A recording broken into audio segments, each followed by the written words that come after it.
In health news tonight, it is World Prematurity Day, raising awareness of the leading cause of childhood death worldwide. The March of Dimes recently released its annual National Premature Birth Report Card.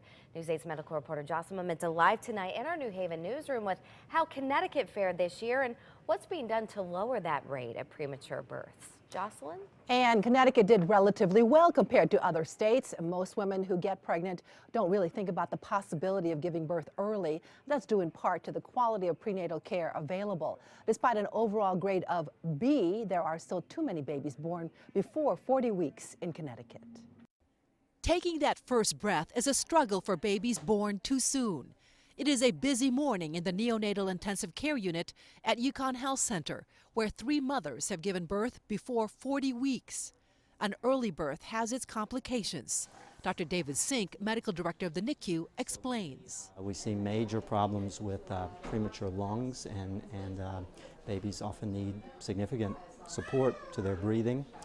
We see significant problems with prematurity of their brain. Their brain is much more fragile. It is an unexpected reunion with staff for Tony and Afia Jesse, where their son Kobe was born at 25 weeks, weighing 1 pound 11 ounces.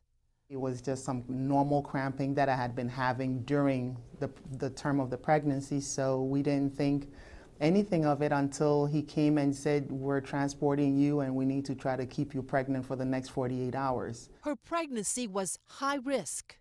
Because of age, basically, and because we had used some intervention to basically get pregnant. Overall, Connecticut has a grade of B, according to the March of Dimes 2014 Premature Birth Report Card. The rate of prematurity is still too high among racial and ethnic groups. In their community, do they have access to fresh vegetables? Do they have access to clean water? Do they have access to clean air? Those are all things that we have to look at that play into prematurity. It is a public health issue.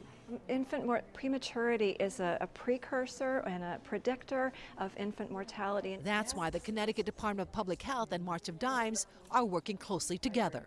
We're working with providers, for example, to help providers understand what are the culturally and linguistically appropriate ways to work with women of different races and ethnicities. So that more families like the Jessies, whose son Kobe is now 9 years old and healthy, can put their 5-month stay in the NICU behind them. Were days that were very stressful, and because you get all the bad news, and there were good days when you're doing pretty well. There are many good days now for that family. They still do not know what causes premature births, but there are risk factors, including a mother's age, smoking, and access to health care. Now, 5 states, Maine, New Hampshire, Vermont, Oregon, and California, all received A's in this report card. 3 states, Louisiana, Mississippi, and Alabama, got a grade of F for preterm birth rates. Back to you. Jocelyn, it's got to be so scary for those families going through that situation. You said Connecticut got a B, but I'm curious, how many premature births are there right here in our state? According to the statistics, 1 of 10 babies here in Connecticut is born too soon. 1 out of 10. All right, Jocelyn, thanks for that report.